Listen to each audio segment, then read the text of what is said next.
সবাইকে স্বাগতম জানাচ্ছি আজকের ভিডিও টিউটোরিয়ালে। আরেকবার নতুন করে পরিচয় দিয়ে রাখি, আমি মোহাম্মদ আল মাসুদ, স্টুডেন্ট। আমি এটা একটা সিরিজ আকারের ভিডিও টিউটোরিয়াল বের করতেছি, যেটা হচ্ছে গুগলের র্যাঙ্কিং ফ্যাক্টর নিয়ে। তো আমরা জানি গুগলের 202টা র্যাঙ্কিং ফ্যাক্টর, তার মধ্যে সেগুলো পার্ট বাই পার্ট 10টা ক্যাটাগরিতে সেগুলি ভাগ করা আছে, মানে 10 ক্যাটাগরি র্যাঙ্কিং ফ্যাক্টর গুগল বিবেচনা করে।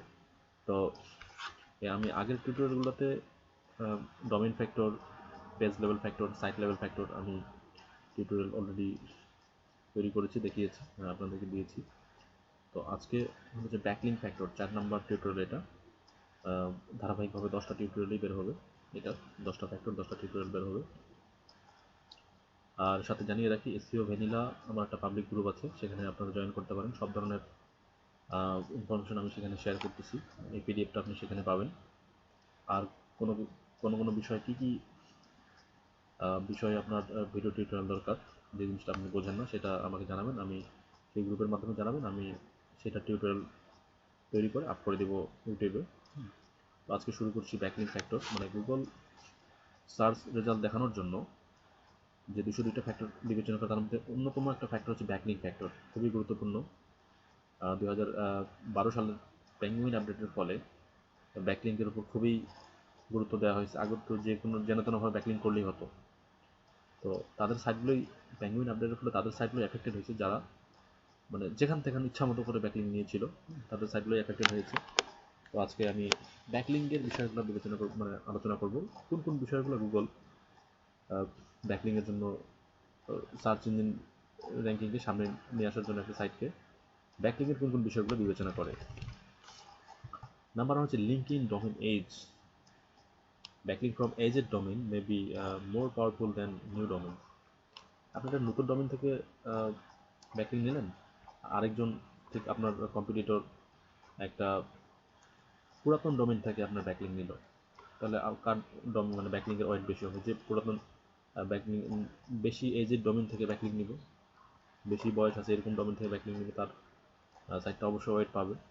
আচ্ছা, নেক্সট হচ্ছে number of link in root domain. আচ্ছা, রুট ডোমেইনটা কী জিনিস? রুট ডোমেইনটা হলো যে আপনি এক্সাক্ট যে ডোমেইনটা, ধরুন SEOvanilla.com, এটা হচ্ছে রুট ডোমেইন। আমরা রুট ডোমেইন আর সাবডোমেইন ডোমেইন ফ্যাক্টরে দেখি বলেছি। যে আর সাবডোমেইন কি, ধরেন corin.seovanilla.com, এটা হচ্ছে সাবডোমেইন।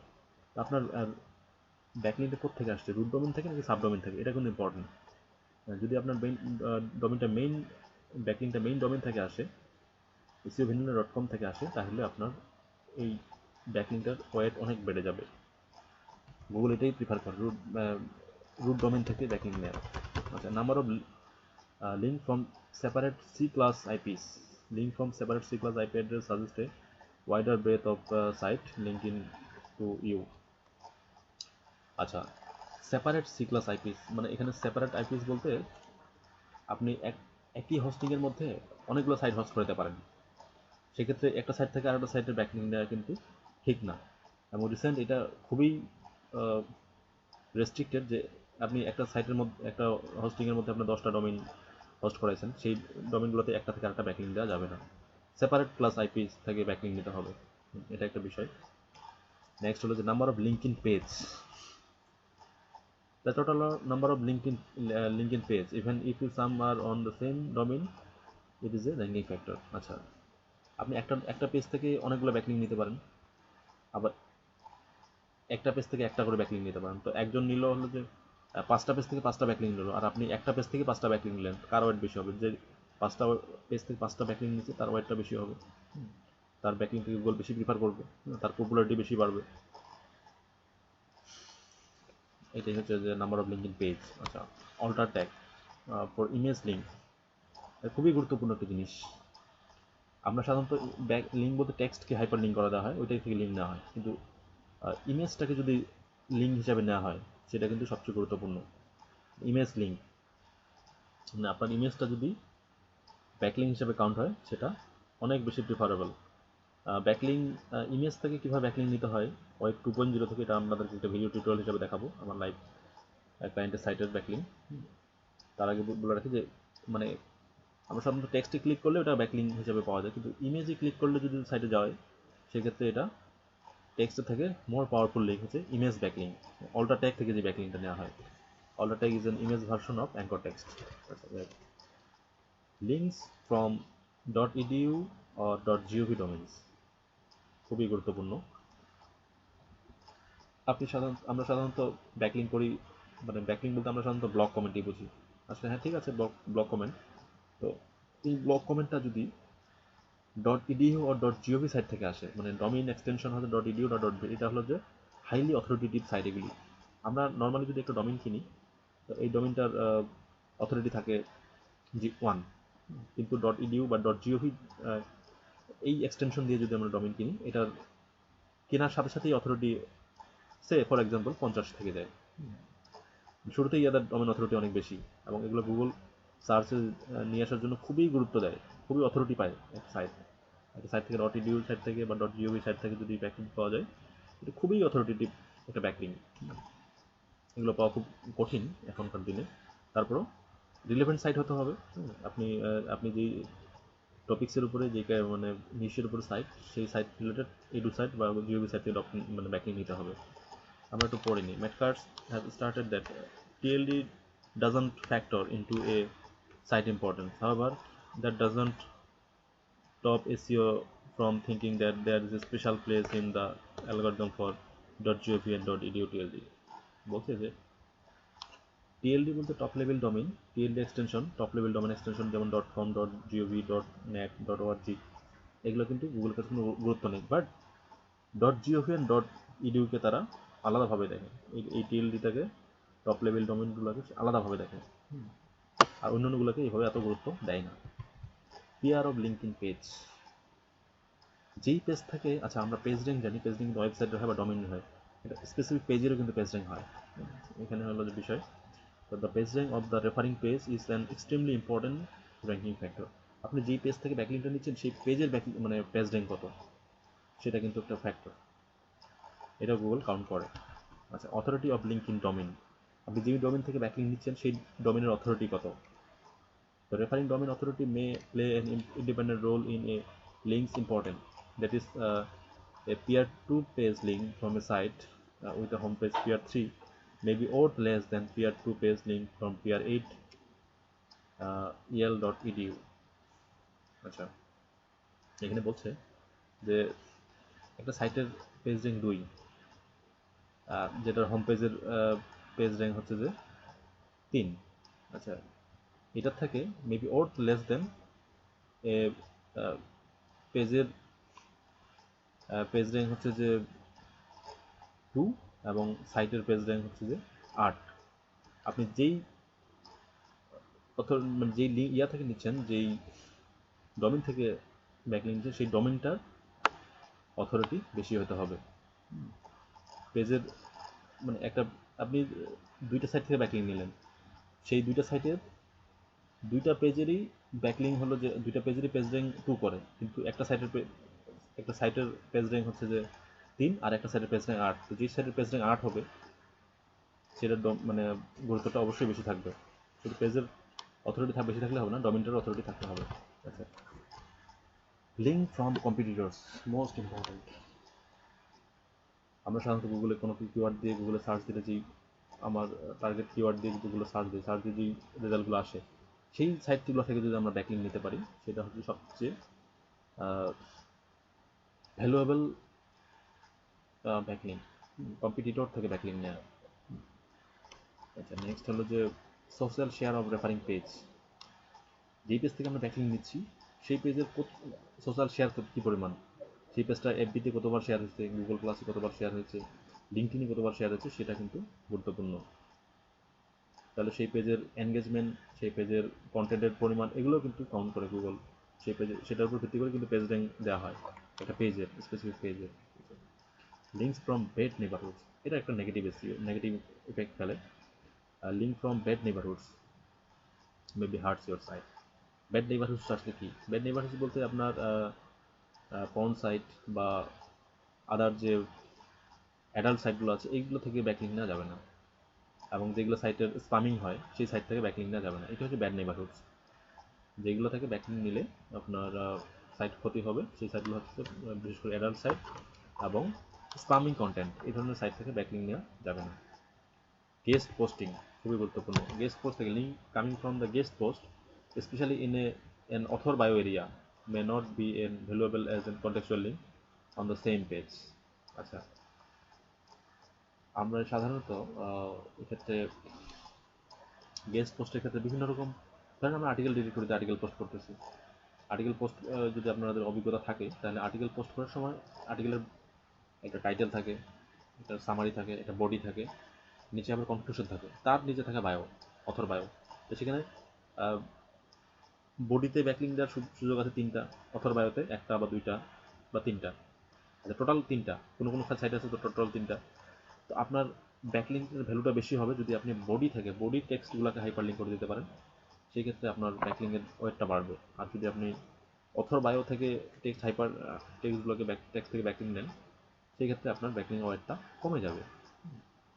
তো গেস্ট পোস্টিংয়ের অথর বায়ো এরিয়া থেকে ব্যাকলিংটার থেকে আপনার বডি টেক্সটের থেকে ব্যাকলিং নেওয়াটা most important. Link of home page domain that page site on. Link to home page domain that pages site on. আচ্ছা, এটা কি জিনিস? Link to a referring page, home page may play special importance in evaluator site and therefore a site is weight।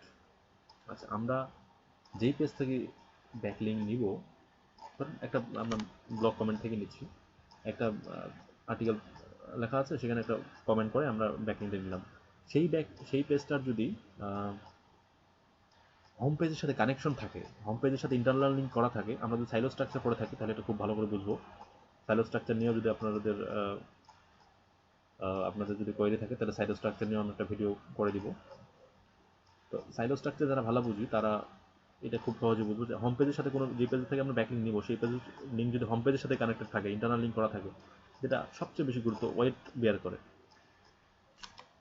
আচ্ছা, no follow link of the most controversial topic in SEO on the matters is in general we do not follow them। মানে আমরা no follow link দ্বারা বুঝি, মানে no follow link বলতে এটা একটা HTML attribute যেটা দ্বারা গুগল বোঝানো হয় যে এই লিঙ্কটা গুগল যেন কাউন্ট না করে ব্যাকলিঙ্ক হিসেবে। নো ফলো লিঙ্কগুলোকে গুগল ব্যাকলিঙ্ক হিসেবে কাউন্ট করে না, আর ডু ফলোগুলোকে কাউন্ট করে। আসলে ডু ফলো বলতে কোনো ট্যাগ নেই, নো ফলোই ট্যাগ। যেখানে নো ফলো থাকবে না সেটা লিঙ্কটা মানে ডু ফলো। আমরা পেজ সোর্স থেকে খুব সুন্দরভাবে দেখতে পারি লিঙ্কে এটা নো ফলো লিঙ্ক কি ডু ফলো লিঙ্ক। তো আচ্ছা, এটা একটা কন্ট্রোভার্সিয়াল টপিক কেন? অনেকে বলে আপনার শুধু ডু ফলো লিঙ্ক চাই, নো ফলো লিঙ্ক কেউ পছন্দ করে না, নো ফলো লিঙ্ক গুগলের জন্য কাউন্ট করে না। আসলে আগে আন্ডারস্ট্যান্ডিং দ্য গুগলকে বুঝতে হবে গুগল আসলে কী চায়। আপনি 100টা আপনার সাইটে 100টা ব্যাকলিং সবগুলোই যদি আপনার ডু ফলো হয় তাহলে এটা তো আনন্যাচারাল হয়ে গেল। গুগল বুঝলো যে সে এসইও করে নিছে কারো কাছ থেকে, এখানে কিন্তু সাইট র্যাঙ্ক করাবে না। আপনার প্রপার ব্যাকলিং হতে হবে। আপনার 100টা ব্যাকলিং হলে ধরেন 30টাই যদি নফল, 30টা মিনিমাম নফলও রাখতেই হবে, মানে একটা অ্যাভারেজ আর কি। 20টাও রাখতে পারেন, অন্তত কিছু ব্যাকলিং নফলও রাখতে হবে। আপনার 50টা ব্যাকলিং নফলও হতে পারে, 100টার মধ্যে 40টা হতে পারে। তো নফলো ডুফলো মিলাই কিন্তু লিঙ্ক করতে হবে। শুধু যদি আপনি ডুফলো ব্যাকলিং করেন, নফলো ব্যাকলিং না করেন, তাহলে আনন্যাচারাল লিঙ্ক প্রোফাইল হয়ে যাবে। Which suggest that they do at least in certain cases having a certain percent of no-follow link may also indicate a natural versus unnatural link profile। একটা নির্দিষ্ট পরিমাণ no follow link আপনাকে রাখতেই হবে আপনার backlink প্রোফাইলে। যেটা বললাম যে 100টা লিঙ্ক হলে আপনার কমপক্ষে তার মধ্যে কিছু লিঙ্ক আপনাকে নো ফলো রাখতেই হবে। আর এখনকার কনটেক্সটে বলি, নো ফলো লিঙ্ক আর বিফলো লিঙ্ক খুবই টাফ। তো ম্যাক্সিমাম লিঙ্ক কিন্তু নো ফলো। তো নো ফলো লিঙ্ক যে কাউন্ট করে না গুগল তা কিন্তু না, লিঙ্ক এটা লিঙ্ক কিন্তু জাস্ট ব্যাকলিং হিসেবে কাউন্ট করতেছে না, ওয়েট বের করতেছে না, কিন্তু আবার এটা আবার নো ফলো লিঙ্ক বেশি হলে সেটা অবশ্যই ভালো। সেটা লিঙ্কটা কোন সাইট থেকে আসছে সেটা একটা বিষয়। এখন ম্যাক্সিমাম সাইট কিন্তু ডু ফলো লিঙ্ক দেয় না। তো নো ফলো লিঙ্কটাও কিন্তু ইম্পর্টেন্ট, যদিও গুগল সেটা কাউন্ট করে না। আচ্ছা, ডাইভার্সিটি অফ লিঙ্ক টাইপ গুরুত্বপূর্ণ বিষয়। আপনার লিঙ্ক প্রোফাইল ধরেন একটা, আসলে ব্যাকলিংয়ের সোর্সগুলো কী কী আমরা জানি। ব্যাকলিংয়ের সোর্সগুলো জানি search engine, blog, social bookmarking, directory, forum, blog commenting, press release site, article directory, others, RSS, অন্যান্য সোর্স আছে ব্যাকলিঙ্কের। তো having a unnatural large percentage of your links come from a single source, that is forum profile or blog comment. এখানে বলছে যে আপনি সাইটে শুধু ব্যাকলিং ফরাম প্রোফাইল থেকে এবং ব্লগ কমেন্ট থেকে, শুধু এটা তো আনন্যাচারাল হয়ে গেল, এটা ন্যাচারাল লিঙ্ক প্রোফাইল না। একটা সাইটের সব ধরনের ব্যাকলিং থাকবে, এটি হচ্ছে diversity of link type. Diversity বলতে লিঙ্ক বৈচিত্র্যতা, মানে বিভিন্ন সোর্স থেকে লিঙ্ক থাকবে আপনার এখানে।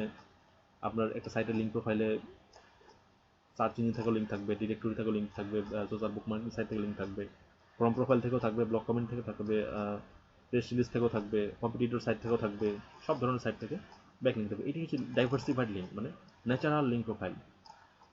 Maybe a sign of web spam, যদি আপনার শুধু দেখা গেলে আপনার একটা সাইট আছে শুধুমাত্র 500 ব্লক কমেন্ট থেকে লিঙ্ক, আর একটা অন্য কোনো সাইট থেকে লিঙ্ক নেই, আপনার কোনো ডিরেক্টরি সাবমিশন নেই, কোনো কি বলে যে ফোরামের ব্যাকলিং নেই, কোনো সোশ্যাল বুকমার্কিং নেই, কোনো সার্চ ইঞ্জিনে সাবমিট করা নেই, তাহলে এটা কিন্তু ন্যাচারাল লিঙ্ক মনে হলো, ওয়েব স্প্যামের মতো মনে হলো, স্প্যামিং লিঙ্ক মনে হলো। On the other hand, link from diverse source is an signal of natural link profile. আমি একটু উদাহরণ দিই। যারা শুধুমাত্র মাংস এবং ভাত খায় তাদের হেলথ কীরকম হবে, আর যারা মাংস, ডাল, ভাত, ভাজি, ভর্তা, শাক, সবজি সাথে ডেজার্ট খায় তাদের স্বাস্থ্য কেমন হবে। তাদের মানে যারা সুষম খাদ্য যেটাকে বলে আর কি। তো ব্যাকলিঙ্কের ক্ষেত্রেও তাই, একটা ওয়েবসাইটের লিঙ্ক প্রোফাইলে সব ধরনের ব্যাকলিং থাকবে, সব ধরনের সোর্স থেকে লিঙ্ক থাকবে, সেটা হলো যে ডাইভার্সিফাইড লিঙ্ক প্রোফাইল, এটা হচ্ছে ন্যাচারাল লিঙ্ক প্রোফাইল। আর শুধুমাত্র একটা বা দুটা সোর্স থেকে লিঙ্ক থাকলে এটা ওয়েব স্প্যাম মনে হবে। আচ্ছা, স্পন্সর্ড লিঙ্ক আর আদার ওয়ার্ড অ্যারাউন্ড লিঙ্ক, লিঙ্কের আশেপাশে যদি স্পন্সর্ড লিঙ্ক কথাটা লেখা থাকে, এটা সবচেয়ে খারাপ। বিশেষ করে যারা ডিরেক্টরি সাবমিশনের ক্ষেত্রে দেখা যায় যে এটা তারা রেসিপ্রোকাল লিঙ্ক দিতে বলে, আর পাশে লেখা থাকে স্পন্সর্ড লিঙ্ক। স্পন্সর্ড লিঙ্ক যেই জায়গায় আছে সেই সাইট থেকে আমরা ব্যাকলিঙ্ক নিবই না, খুবই রেস্ট্রিক্টেড। গুগল এই টেক্সটগুলোকে, এটি হচ্ছে এটা একটা ব্যাড নেইবারহুডসের উদাহরণ বলতে পারেন। আচ্ছা, কনটেক্সচুয়াল লিঙ্ক খুবই গুরুত্বপূর্ণ। কনটেক্সচুয়াল লিঙ্ক কি জিনিস? কনটেক্সচুয়াল লিঙ্ক হচ্ছে টেক্সট থেকে ব্যাকলিং। আমরা ব্যাকলিং বিভিন্নভাবে নিতে পারি। ব্লক কমেন্ট ব্যাকলিং আসে আপনার প্রোফাইল থেকে, প্রোফাইলটাকে হাইপারলিঙ্ক করা থাকে। ফোরাম থেকে ব্যাকলিং আসে আপনার এটা অথর বায়ো থেকে, প্রোফাইল সিগনেচার ব্যাকলিং। তারপর ডিরেক্টরি থেকে ব্যাকলিং আসে ডিরেক্টলি, মানে আসলে ওটা লিস্ট থেকে লিঙ্ক আসে, সার্চ ইঞ্জিনের লিস্ট থেকে লিঙ্ক আসে। সবচেয়ে ইম্পর্টেন্ট লিঙ্ক হচ্ছে কনটেক্সচুয়াল লিঙ্ক। কনটেক্সচুয়াল লিঙ্কটা ইম্পর্টেন্ট কেন? কনটেক্সচুয়াল লিঙ্কটা টেক্সট থেকে আসে। একটা আপনি আর্টিকেল লিখলেন, সেটা আর্টিকেলটাকে হাইপার লিঙ্ক করে করে সাইটের লিঙ্ক দিলেন, এটা হচ্ছে সবচেয়ে গুরুত্বপূর্ণ গুগলের কাছে।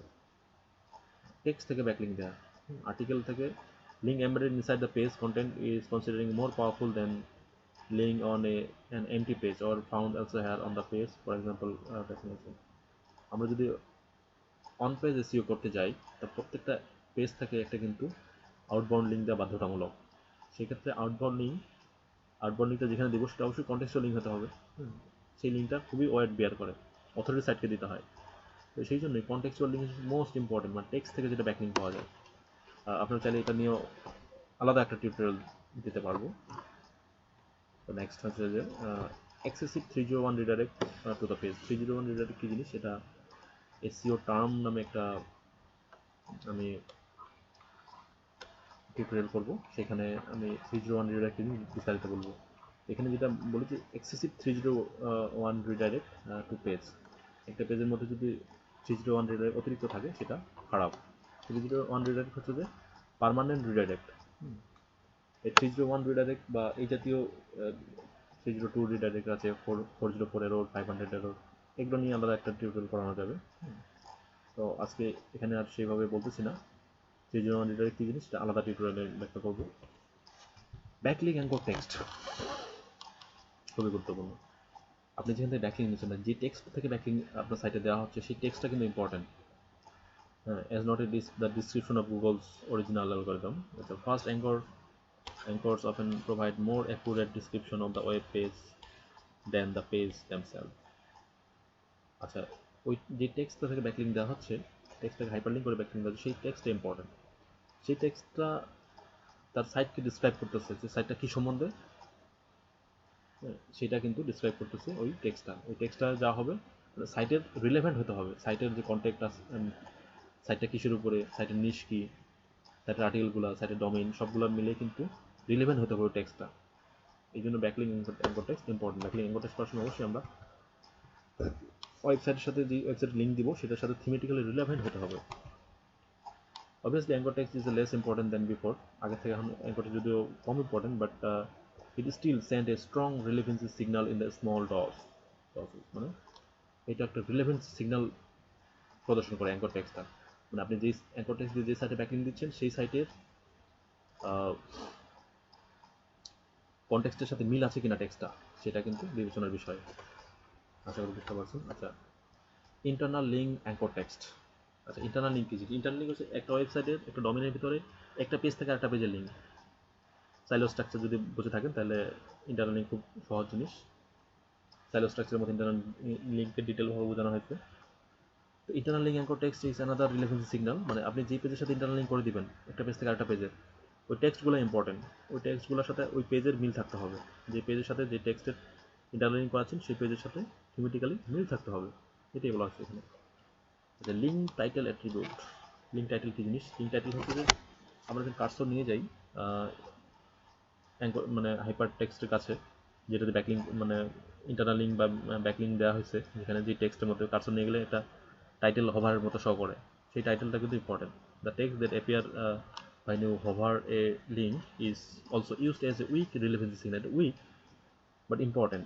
টাইটেলটাও ইম্পর্টেন্ট, গুরুত্বপূর্ণ, বাট এটা একটা উইক রিলেভেন্সি সিগন্যাল। আচ্ছা, country TLD of referring domain. যে ডোমেইন থেকে আমরা ব্যাকলিঙ্ক নিয়েছি সেটার কান্ট্রি টিএলডি। টিএলডি আমরা জানি টপ লেভেল ডোমেইন, আবার স্পেশাল গুগল কিছু কান্ট্রিকে বিশেষ অথরিটি দিয়ে রাখছে, যেমন .de, .cn, cn Canada, .co, .uk, .au Australia, .us। এই কান্ট্রিগুলোর ডোমেইনগুলো থেকে যদি ব্যাকলিঙ্ক নেওয়া যায় সেটাকে গুগল এক্সট্রাভাবে প্রায়োরিটি দেয়, এক্সট্রা অথরিটি তাদের। এইগুলো থেকে ব্যাকলিঙ্ক নিতে পারলে আমার সাইটের অথরিটি অনেক বেড়ে যাবে। May help you rank better in the country. ওই কান্ট্রিগুলোতে র্যাঙ্ক করাইতে সুবিধা হবে। আচ্ছা, স্পেসিফিক্যালি আমরা কিন্তু সাধারণত ওয়েবসাইটকে গ্লোবালি র্যাঙ্ক করাই, কিন্তু কিছু কিছু ক্লায়েন্ট চায় যে আপনার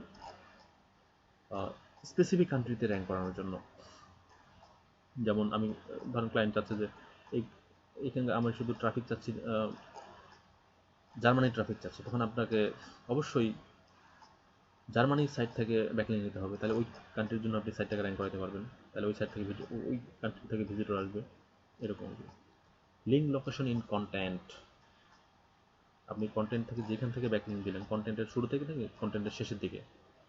link the beginning of the piece of content carries slightly more weight than link place at the end of the content. ব্যাকলিঙ্কটা অবশ্যই কন্টেন্টের শুরু থেকে আমরা নেওয়ার চেষ্টা করব, তাহলে এটা বেশি ওয়েট বেয়ার করবে কন্টেন্টের শেষে ব্যাকলিঙ্ক থেকে। Link location on page. Where link appear on a page is important. পেজের মধ্যে কোথায় লিঙ্কটা আছে সেটা কিন্তু important. Generally, links embedded in the page content are more powerful than being in the footer of the sidebar area. আগেই বলেছি contextual link খুব ইম্পর্টেন্ট। ফুটার বা সাইডবার থেকে কিন্তু ব্যাকলিঙ্ক পাওয়া যায়। আমরা দেখি যে পাওয়ার্ড বাই অমুক তোমার এখানে নিচের দিকে লেখা থাকে ফুটার এরিয়াতে। ফুটার এরিয়ার লিঙ্কগুলো লেস ইম্পর্টেন্ট। মেইন ইম্পর্টেন্ট হচ্ছে যে টেক্সট থেকে, মানে বডি কন্টেন্টের বডি থেকে যদি লিঙ্ক দিতে পারি সেটা সবচেয়ে ইম্পর্টেন্ট ব্যাকলিঙ্ক। তাহলে লিঙ্ক লোকেশন অন পেজ হচ্ছে যে পেজের কোন জায়গা থেকে আমরা লিঙ্কটা পাচ্ছি ওয়েবসাইটের, সেটা কিন্তু important. Link in domain relevancy. আচ্ছা, প্রথমেই বলে নেওয়া উচিত ছিল আমার যে গুগল আসলে কি চায়। গুগল চায় রিলেভেন্সি, গুগল চায় কোয়ালিটি, রিলেভেন্সি। মানে সার্চ রেজাল্ট শো করতে সে রিলেভেন্ট সার্চ দেখে। আমরা কিন্তু এখন একটু দেখতে পারি যে কোনো কিছু কিওয়ার্ড দিয়ে সার্চ দিলে গুগল কিন্তু একটা না একটা রেজাল্ট শো করাবেই। মানে ও রিলেটেড আশেপাশে কী কিওয়ার্ড আছে সেগুলোর কিন্তু সে রেজাল্ট শো করে। আমরা এলএসআই কিওয়ার্ড, কেস লেভেল ফ্যাক্টরে এলএসআই কিওয়ার্ড আমরা পড়েছি। মানে একটা কিওয়ার্ডের আশেপাশে যে যদি শাব্দিক মিল থাকে তো সেগুলো কিন্তু সার্চ রেজাল্টে শো করায়। এই জন্য রিলেভেন্সিটা খুব ইম্পর্টেন্ট। লিঙ্কিং ডোমেন রিলেভেন্স, যে ডোমেন থেকে আমরা ব্যাকলিঙ্ক নিয়েছি সেটা ডোমেন অবশ্যই রিলেভেন্ট হতে হবে। আচ্ছা, a link from a site is a similar niche is significantly more powerful than a link from a completely unrelated site. Unrelated site থেকে ব্যাকলিঙ্ক নেওয়ার থেকে রিলেটেড সাইট থেকে ব্যাকলিঙ্ক নেওয়া খুবই সিগনিফিকেন্টলি পাওয়ারফুল, মানে খুবই গুরুত্বপূর্ণ। Page level relevancy. Page level relevancy, Hilltop algorithm state that a link from a page that's closely tied to a page content is more powerful than a link from a page unrelated page. Page level relevancy. আমরা site level relevancy পড়লাম, domain relevancy পড়লাম, আর পেজের থেকে relevancy. যেই পেজটা থেকে আমরা backlink নিচ্ছি সেই পেজের কন্টেন্ট যদি আমার ওয়েবসাইটের কন্টেন্টের সাথে রিলেভেন্ট না হয় তাহলে সেখানে ব্যাকলিঙ্কে ওয়েট বেয়ার করবে না, অথরিটি পোস্ট করবে না। আচ্ছা, টেক্সট অ্যারাউন্ড লিঙ্ক সেন্টিমেন্ট।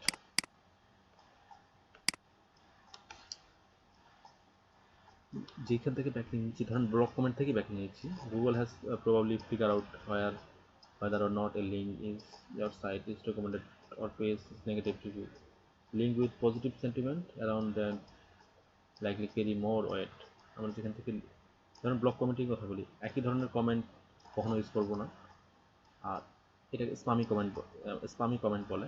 একই ধরনের কন্টেন্ট আমরা 500 জায়গায় ইউজ করলাম, মানে যেখান থেকে ব্যাকলিঙ্ক নিলাম সে তার আশেপাশে টেক্সটগুলো কি সেটা কিন্তু খুব গুরুত্বপূর্ণ। যদি ভালো টেক্সট না হয় সেই ক্ষেত্রে খুব এটা একটা ঝামেলার ব্যাকলিং হয়ে যাবে, এটা তখন ব্যাড নেইবারহুডস থেকে ব্যাকলিং হয়ে যাবে। আমরা আগে দেখলাম যে স্পন্সর্ড লিঙ্ক যেখানে লেখা আছে সেখানে আশেপাশে আমরা কোনো ব্যাকলিং দেবো না সেখান থেকে, এরকম আর কি। টেক্সট অ্যারাউন্ড লিঙ্ক সেন্টিমেন্ট, লিঙ্কের আশেপাশে টেক্সটগুলো সেটা অবশ্যই গুগল অথরাইজ টেক্সট হতে হবে, ভালো টেক্সট হতে হবে, কোনো আজে বাজে বা গুগল ব্যান হওয়ার টেক্সট হওয়া যাবে না। গুগল অনেকগুলো টেক্সটকে ব্যান করে দিই, যেমন ড্রাগ জাতীয়, ফার্মেসি টেক্সট, তারপরে পাইরেটেড টেক্সট, এগুলি ব্যান করে দেয়, আপডেটের ফলে এগুলো ব্যান করে দেওয়া হচ্ছে। গুগল আপডেটে আপনারা এগুলো দেখতে পাবেন। আচ্ছা, Google keyword in title. Google gives an extra love to link on page that contain your page keyword in title.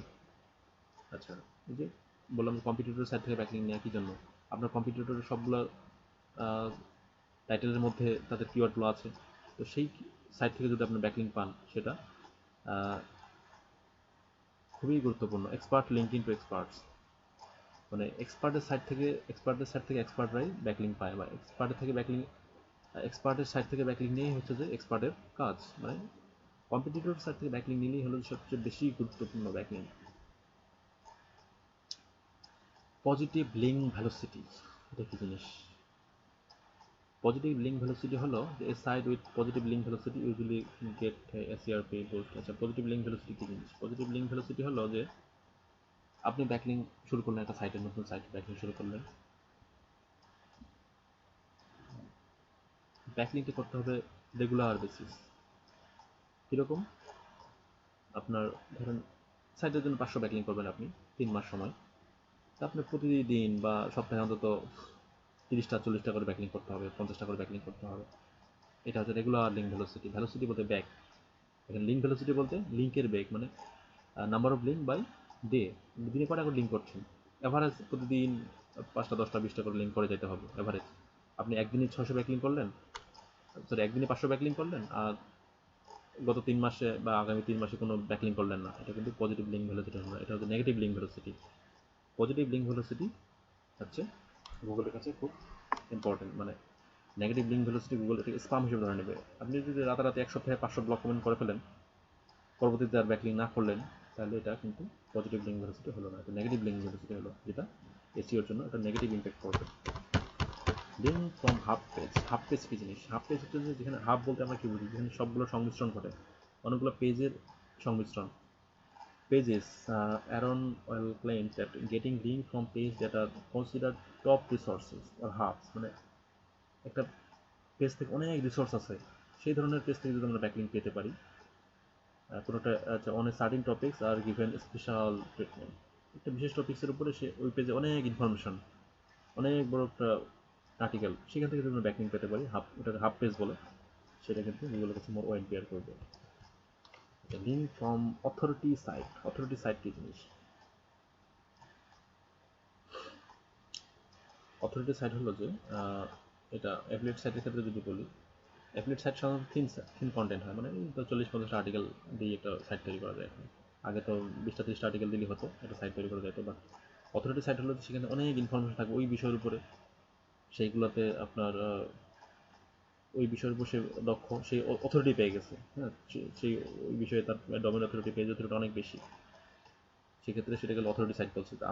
আমার যে জিনিস নিয়ে কাজ করবো, যে জিনিস নিয়ে সাইট তৈরি করবো, সেটার অথরিটি সাইট থেকে যদি আমরা ব্যাকলিং পেতে পারি, সেটা link juice, more link juice follow করবে then that microniche site. Link to as a Wikipedia source. Wikipedia account খুলে যদি আমরা একটা টেক্সট থেকে ব্যাকলিং নিতে পারি আমার সাইটের জন্য, যদি এটা নকল লিঙ্ক, উইকিপিডিয়ার লিঙ্কগুলো, তারপর অনেক ওয়েট বের করবে এবং উইকিপিডিয়ার অথরিটি অনেক বেশি, ডোমেন অথরিটি বলেন, পেজ অথরিটি বলেন, সব কিছু মিলে অনেক বেশি। উইকিপিডিয়ার উইকিপিডিয়া সাইট থেকে যদি আমরা ব্যাকলিং নিতে পারি, সেটা যদি নকলও হয় তারপরেও খুব গুরুত্বপূর্ণ। Wikipedia gives you a little added trust and authority in the eyes of search engine. Search ইঞ্জিনের চোখে এটা ট্রাস্ট বিল্ড আপ করে এবং অথরিটি পাস করে। Co-occurrence, the word that tend to appear around your backlink helps tell Google what the page is about. এই co-occurrence কথাটার মানে হলো যে Google, the word that tend to appear around your backlink help tell Google what the page is about. এই ওয়ার্ডটা যদি থাকে ওই ব্যাকলিংয়ের আশেপাশে, এটা বুঝবে যে এই পেজটা কী সম্বন্ধে, এটা বোঝাই দেওয়ার জন্য। এই টেক্সটটা থাকলে এটা ভালো, কো-অকারেন্স থাকলে মানে এটা ওই ওই লিঙ্কের সাথে কন্টেন্টের থিমেটিক্যালি রিলেভেন্সি বোঝানোর জন্য কো-অকারেন্স ওয়ার্ডটা ইউজ করা হয়। কো-অকারেন্স ওয়ার্ডটা ইউজ করা বেটার।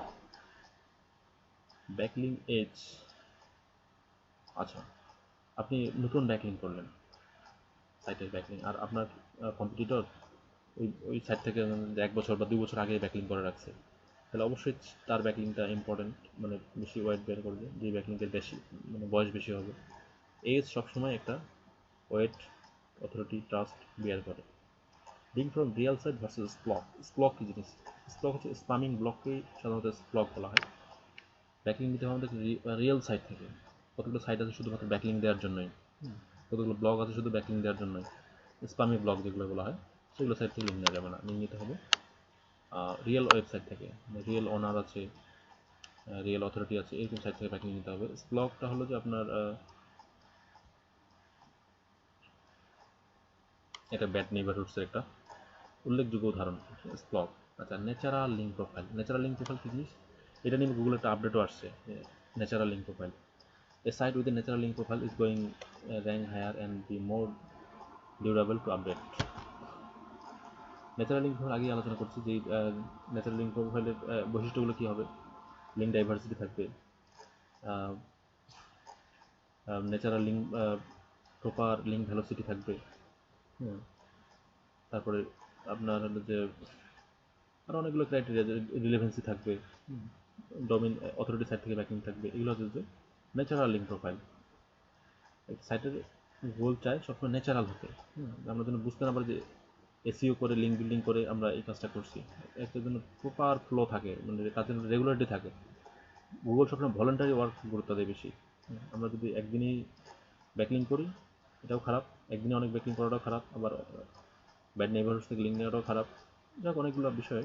ন্যাচারাল লিঙ্ক প্রোফাইল হচ্ছে যেটা হেলদি লিঙ্ক প্রোফাইল, সেটাই হচ্ছে ন্যাচারাল লিঙ্ক প্রোফাইল। এতক্ষণ যেগুলো ক্রাইটেরিয়া বিবেচনা বললাম, সেগুলো যদি মেনে কেউ লিঙ্ক প্রোফাইল তৈরি করে, সেটাই হলো যে ন্যাচারাল লিঙ্ক প্রোফাইল। আচ্ছা, লিঙ্ক প্রোফাইল জিনিসটা কি? লিঙ্ক প্রোফাইল হচ্ছে যে একটা ওয়েবসাইটের ব্যাকলিং 100টা বা 200টা, এই টোটাল ব্যাকলিংটা বিভিন্ন সাইট থেকে আসছে, এই টোটাল ব্যাকলিংটাই হচ্ছে তার link profile.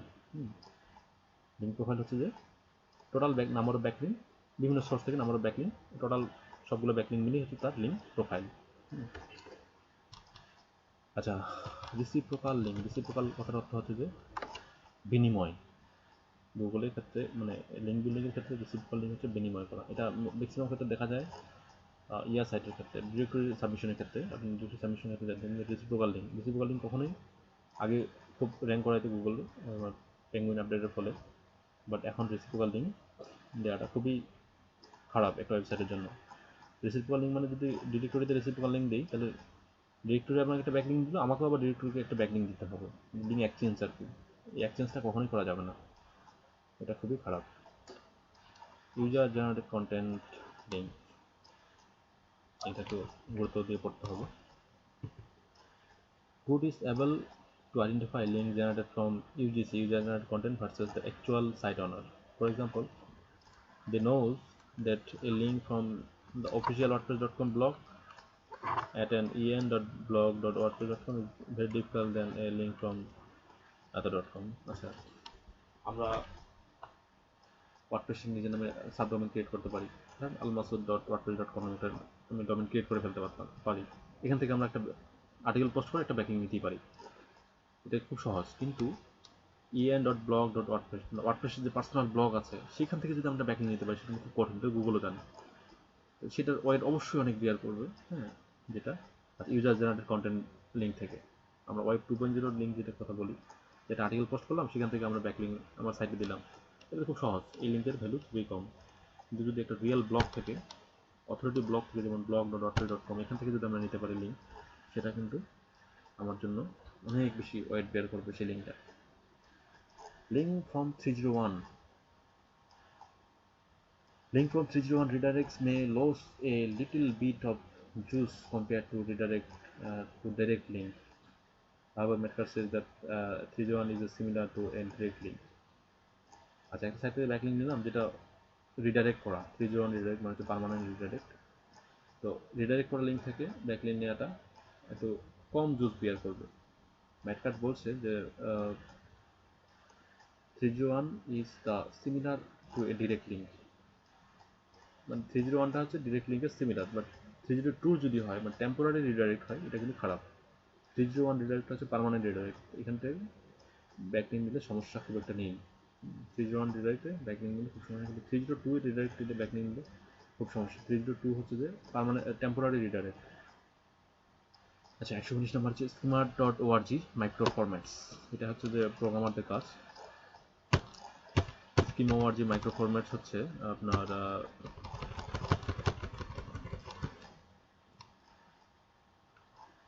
pages that support micro formats may rank above page without it. আমি সাইটে যদি schema.org এবং মাইক্রো ফরম্যাট সাপোর্ট করাতে পারি, সেই ক্ষেত্রে আমার সাইটটা আগে র্যাঙ্ক করাবে, এটা একটা র্যাঙ্কিং ফ্যাক্টর। এটা আসলে কি জিনিস? schema.org বা মাইক্রো ফরম্যাটস হচ্ছে যে একটা মাইক্রো ডাটা, যেটা প্রোগ্রামারদের কাজ। যেই ডাটাটা থাকলে যেই ডাটাটা আমার ওয়েবসাইটে সাপোর্ট করলে এরকম একটা রেটিং দেখাবে। ওয়েবসাইটে যদি আমরা রেটিং বা প্রাইস দেখি না, ই-কমার্স সাইটগুলোর ক্ষেত্রে, এই যদি micro format supported programming language দিয়ে আমি সাইটটা তৈরি করি, তাহলে আমাদের এরকম রেটিং দেখাবে। আর রেটিংটা খুবই গুরুত্বপূর্ণ গুগলের কাছে, কাস্টমার রিভিউ গুগলের কাছে খুবই গুরুত্বপূর্ণ। এরকম যদি রেটিং দেখায়, তাহলে রেটিং দেখানোর জন্য এই schema.org মাইক্রো ফরম্যাটসটা ইউজ করতে হয়। তাহলে আমাদের সাইটে যদি schema.org মাইক্রো ফরম্যাট সাপোর্ট করে, তাহলে আমরা অনেক মানে র্যাঙ্কে যাওয়ার জন্য অনেক একটা বুস্ট পাবো। তবে রিসেন্ট গুগল একটা আপডেট নিয়ে আসছে, যেখানে বলছে যে এইরকম সাইটের মধ্যে আর এই মানে সার্চ রেজাল্টের মধ্যে এরকম আর রেটিং দেখাবে না গুগল। সুতরাং schema.org মাইক্রো ফরম্যাট নিয়ে আমাদের এখন মাথা না ঘামালেও চলবে, কারণ গুগল সার্চ রেজাল্টে এখন আর যে সাইটগুলোতে রেটিং থাকে এই রেটিংগুলো আর দেখাবে না। তার মানে মাইক্রো ফরম্যাটস বা schema.org নিয়ে এখন আর মাথা ব্যথা না করলেও চলবে। 120 নম্বর হচ্ছে ডিমোজ লিস্টেড। ডিমোজ হচ্ছে যে গুগল মোজের একটা ডিরেক্টরি, যেখানে যদি সেই ডিরেক্টরিতে যদি আমরা সাইটটাকে লিস্ট করাতে পারি, Google gives DMOZ list site is a little extra trust. সাইটটাকে গুগল বেশি বিশ্বাস করবে অন্যান্য সাইটের থেকে, যেটা ডিমোজে লিস্ট করা আছে। ডিমোজ হচ্ছে একটা ওয়েব ডিরেক্টরি, মোজের একটা ডিরেক্টরি। আচ্ছা, ইয়াহু ডিরেক্টরি লিস্টেড। সাইটটা যদি ইয়াহু ডিরেক্টরি একটা আছে, ইয়াহু ডিরেক্টরির মধ্যে সাইটটা যদি লিস্ট করা থাকে, তাহলে the algorithm might also have a special place for Yahoo. Yahoo এর মধ্যে স্পেশাল প্লেস আছে, মানে Yahoo ডিরেক্টরিতে সাইট যদি সাবমিট করা থাকে, considering how long it been categorized categorizing site. আচ্ছা, Yahoo ডিরেক্টরি কেন ইম্পর্টেন্ট? ইম্পর্টেন্ট হচ্ছে এই জন্য, Yahoo ডিরেক্টরিতে যদি কোনো সাইট লিস্ট করা থাকে, তাহলে বোঝা যাবে সাইটটা অনেক আগের। এখন কিন্তু Yahoo ডিরেক্টরি সাইট লিস্ট দেয় না, এটা বলে রাখি যে Yahoo ডিরেক্টরি এখন Yahoo ডিরেক্টরিতে সাইট এখন সাবমিট করা যায় না। তার মানে আগের যেগুলো সাইট ইয়াহু ডিরেক্টরিতে সাবমিট করা আছে সেগুলো সাইট অবশ্যই করতে হবে, কারণ এজের অনেক বেশি একটা ফ্যাক্টর, আর বিভিন্ন জায়গায় এজের বিষয়টা পাইছি। আচ্ছা, number of outbound link on page. Pages rank is ফিনিট, মানে পেজ র্যাঙ্ক হচ্ছে নির্দিষ্ট, মানে 1 থেকে 10-এর মধ্যে। A line on a page with 100 of outbound link passes less page rank than a page with only a few outbound links. একটা page থেকে অতিরিক্ত আউটবাউন্ড লিঙ্ক দেওয়া খারাপ, মানে এটা অতিরিক্ত আউটবাউন্ড লিঙ্ক দিলে গুগল মনে করে দেখেন লিঙ্ক বিক্রি করতেছে, এটা একটা আপডেটের ফলে এটা তো খুব রেস্ট্রিক্টেড। বাংলাদেশের একজন অন্যতম অ্যাফিলিয়েট মার্কেটার, তার সাইট এই লিঙ্ক, অতিরিক্ত আউটবোর্ড লিঙ্ক দেওয়ার কারণে এফেক্টেড হয়েছিল। তার মানে হচ্ছে যে সে তার অ্যাফিলিয়েট লিঙ্কগুলো ডুফলো করে দিয়ে রাখছিল। অতিরিক্ত আউটবোর্ড লিঙ্ক দেওয়া যাবে, বাট সেগুলোকে নফলো করে দিতে হবে। নর্মালি আমি সাজেস্ট করি 300 ওয়ার্ডের একটা আর্টিকেল হলে আউটবোর্ড লিঙ্ক সর্বোচ্চ 2টা, 500 ওয়ার্ডের হলে 3টা 4টা, 1000 ওয়ার্ডের হলে 5টা 7টা আউটবোর্ড লিঙ্ক দেওয়া যায়। বাট আপনি যদি 10টা আউটবোর্ড লিঙ্ক দেন 1000 ওয়ার্ডের আর্টিকেলে, তাহলে সেখানে 3টা দিবেন ডুফলো, বাকি 7টা নফলো করে দেবেন, ঝামেলা শেষ। Forum profile link. Because of industrial level spamming, Google may significantly devalue link from forum profile. আচ্ছা, forum profile link এখানে একটা কন্ট্রাডিকশন আছে। অনেকে বলে forum profile link ডিভ্যালু, অনেকে আবার ভ্যালু বলে। আচ্ছা, কেন ভ্যালু বলে কেন ডিভ্যালু বলে সেটা একটু বলে রাখি। সেটা হলো যে কিছু কিছু ফোরাম আছে যেটা অটো অ্যাপ্রুভ করে ফোরাম প্রোফাইলে লিঙ্ক। আর আপনি অ্যাকাউন্ট খুললেন ফোরামে, সাথে সাথে আপনি একটা ব্যাকলিং দিলেন, সেটা অ্যাপ্রুভ করে নিলেন। বাট কিছু কিছু ফোরাম আছে যেগুলোতে আপনার আপনার মেম্বারশিপ অ্যাক্টিভ হতেই প্রায় মাসখানেক লেগে যাবে, 1-2 মাস পর আপনি সেখান থেকে ব্যাকলিংটা পাবেন। সেটা তো অবশ্যই ওয়েট বের করবে। এটা হচ্ছে বিষয়। যেগুলো অটো অ্যাপ্রুভ ফোরাম সেগুলো থেকে ব্যাকলিং খুব দ্রুত, সেগুলো ব্যাকলিংগুলো খারাপ, স্পামিং ব্যাকলিং। আর যেগুলো ফোরাম অনেক সংগ্রাম করে ফোরাম প্রোফাইল থেকে ব্যাকলিং দিতে হয়, সেগুলো অবশ্যই ওয়েট বের করবে। সেগুলো ফোরামের পেজ র্যাঙ্ক অবশ্যই বেশি হবে, অথরিটি অনেক বেশি হবে। আচ্ছা, নাম্বার হচ্ছে 24 number, word count of linking content. যে কন্টেন্ট থেকে আমরা ব্যাকলিং দিচ্ছি সেটার কত ওয়ার্ডের কন্টেন্ট, 300 ওয়ার্ডের একটা আর্টিকেল নাকি 1000 ওয়ার্ডের আর্টিকেল, এটা কিন্তু important. A link from a 1000 word per post is more available than that link inside of a 5 words snippet. মানে ক্ষুদ্র কন্টেন্টের আর্টিকেলগুলোকে সাধারণত স্নিপেট বলা হয়, মানে খুব ক্ষুদ্র আর কি। আর 1000 ওয়ার্ডের আর্টিকেল তো একটা মাশাআল্লাহ অনেক ভালো আর্টিকেল, মানে অনেক বড় একটা কন্টেন্ট, অনেক ইনফরমেশন থাকবে। এখানে বলছে word count of the linking content, যে কন্টেন্ট থেকে আমরা ব্যাকলিং নিয়েছি সেই কন্টেন্টের কত ওয়ার্ডের কন্টেন্ট সেটাও কিন্তু গুরুত্বপূর্ণ। যত বেশি কন্টেন্ট হবে সেই লিঙ্কের ওয়েট তো বাড়বে। আর কন্টেন্টের আপনার কন্টেন্টের ওয়ার্ডের সংখ্যা কমবে, লিঙ্কের ভ্যালুও কমবে। ধন্যবাদ আজকে সবাইকে ভিডিওটা দেখার জন্য। আজকে আমি ব্যাকলিঙ্কের কোয়ালিটি শেয়ার করলাম। না, ব্যাকলিঙ্কের কী কী বিষয় গুগল বিবেচনা করে, একটা কোয়ালিটি ব্যাকলিং বলতে কী জিনিস, আমরা যদি এই বিষয়গুলো ফলো করি তাহলে আমরা বুঝে যাবো যে ব্যাকলিং কীভাবে করতে হবে, কোন কোন সাইট থেকে ব্যাকলিং দিতে হবে, ব্যাকলিংয়ের গুরুত্বটা কী, গুগল ব্যাকলিংয়ের কোন কোন বিষয়গুলো বিবেচনা করে, এর বাইরে আর আশা করি কিছু নাই। নতুন গুগল আপডেট নিয়ে আসলে সেটা হবে। বাট এগুলোই আমরা যদি ফলো করে ব্যাকলিং করি তাহলে সেই ব্যাকলিং প্রোফাইল কখনোই স্প্যামিং হওয়ার সুযোগ নেই। ধন্যবাদ সবাইকে, সবাই ভালো থাকবেন।